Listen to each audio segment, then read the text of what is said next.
Good morning, students. আজি আমি lesson 3 election in the village পঢ়িবলৈ গৈ আছো। তোমালোকক অলৰেডি এই অধ্যায়টোৰ প্ৰশ্ন উত্তৰখিনি দিয়া হৈছে। আজি আমি পাঠটি ভালদৰে বুজি লৈ পঢ়িম। ওকে, তো আমি পাঠটো আৰম্ভ কৰোঁ। তোমালোকে ভিডিঅ'টো ভালদৰে চাই পাঠৰ লগত মিলাই বুজি ল'বলৈ যত্ন কৰিবা। Election in the village. Like previous years, Rupa and Deep are again in Bongaon to enjoy their summer vacation. অইন বছৰৰ দৰে এইবাৰো ৰূপা আৰু দীপে বনগাঁৱত তেওঁলোকৰ গৰমৰ বন্ধ উপভোগ কৰিবলৈ আহিল। Bongaon is their uncle's village. Bongaon হৈছে তেওঁলোকৰ মোমায়েকৰ গাঁও। But this time, the atmosphere in the village is different and unfamiliar. কিন্তু এইবাৰৰ গাঁৱৰ পৰিৱেশটো কিছু বেলেগ আৰু অমিল আছিল।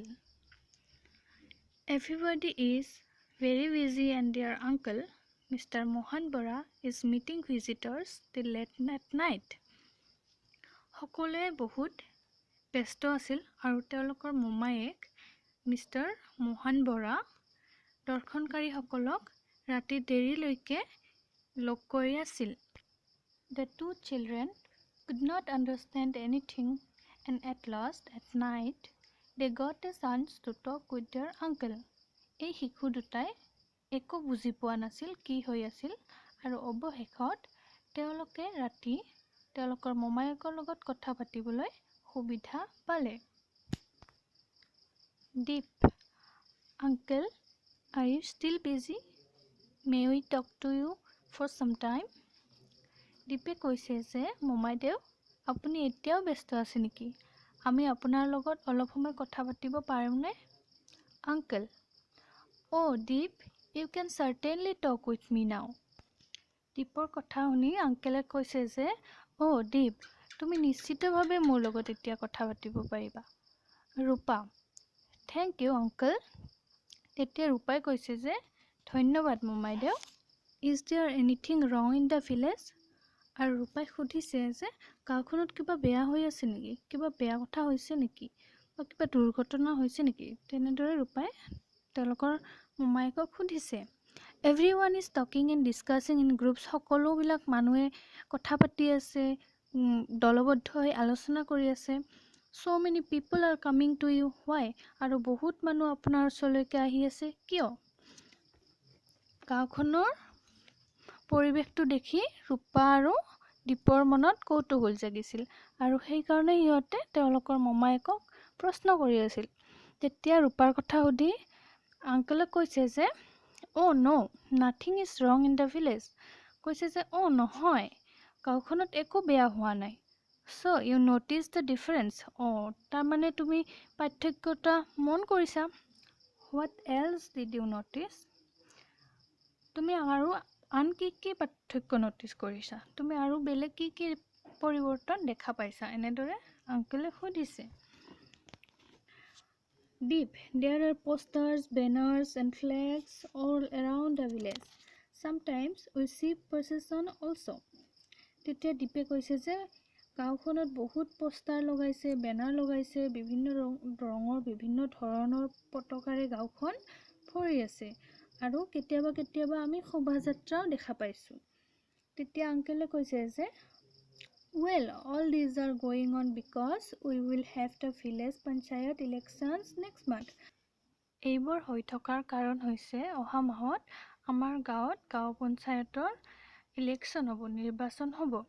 The villagers are in preparation for the elections. আৰু গাঁওবাসীসকলে এই নিৰ্বাচনৰ প্ৰস্তুতি চলাই আছে। ৰূপা, uncle, what are the panchayat elections?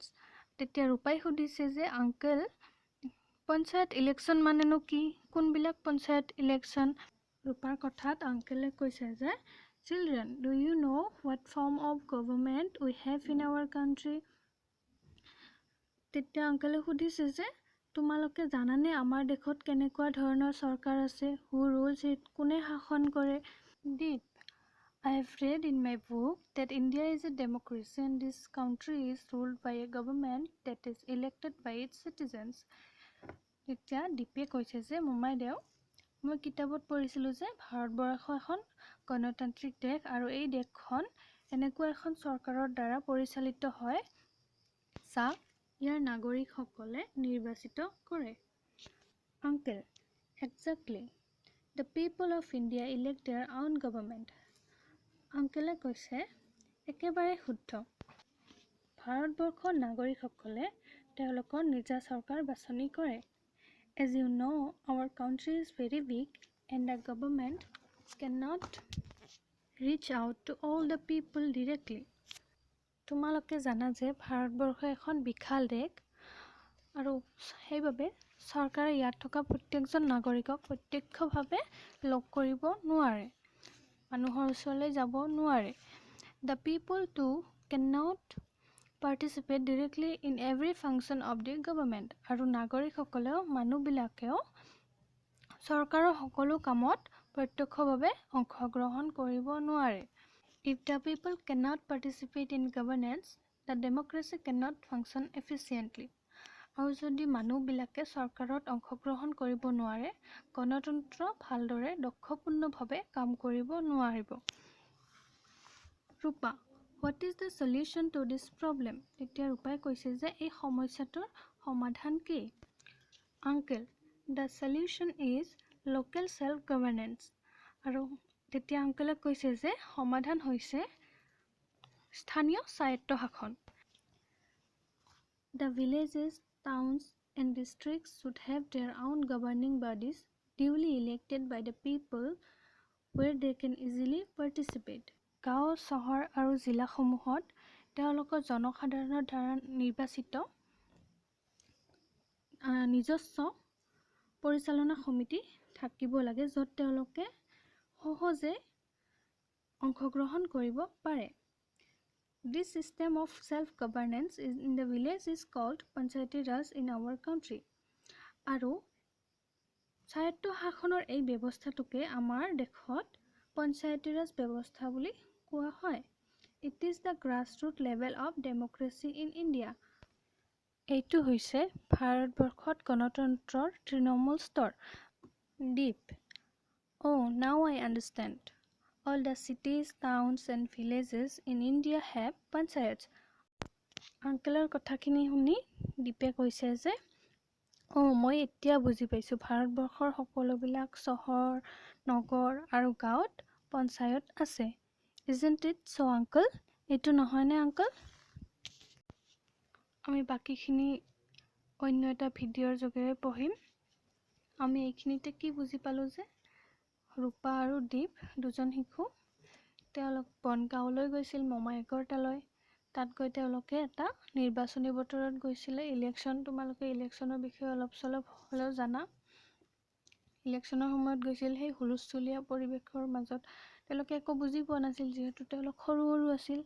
তেওঁলোকে তেওঁলোকৰ আংকলক সুধিছিলে আৰু সেই সোধামতে আংকলে গাঁৱত যে পঞ্চায়ত আছে, পঞ্চায়তৰ ইলেকশ্যন কেনেদৰে হয়, ভাৰতবৰ্ষখন কোনে শাসন কৰে এইবিলাকৰ বিষয়ে কৈছিলে। ঠিক আছে, এইখিনিত তোমালোকে যদি কিবা বুজি নোপোৱা থাকে সুধিবলৈ কুণ্ঠাবোধ নকৰিবা আৰু ভালদৰে পাঠটো পঢ়ি বুজিবলৈ যত্ন কৰিবা। ঠিক আছে, প্ৰশ্ন উত্তৰখিনি অলৰেডি দিয়া হৈছে। আজিলৈ ইমানতে হ'ব। Thank you, bye by.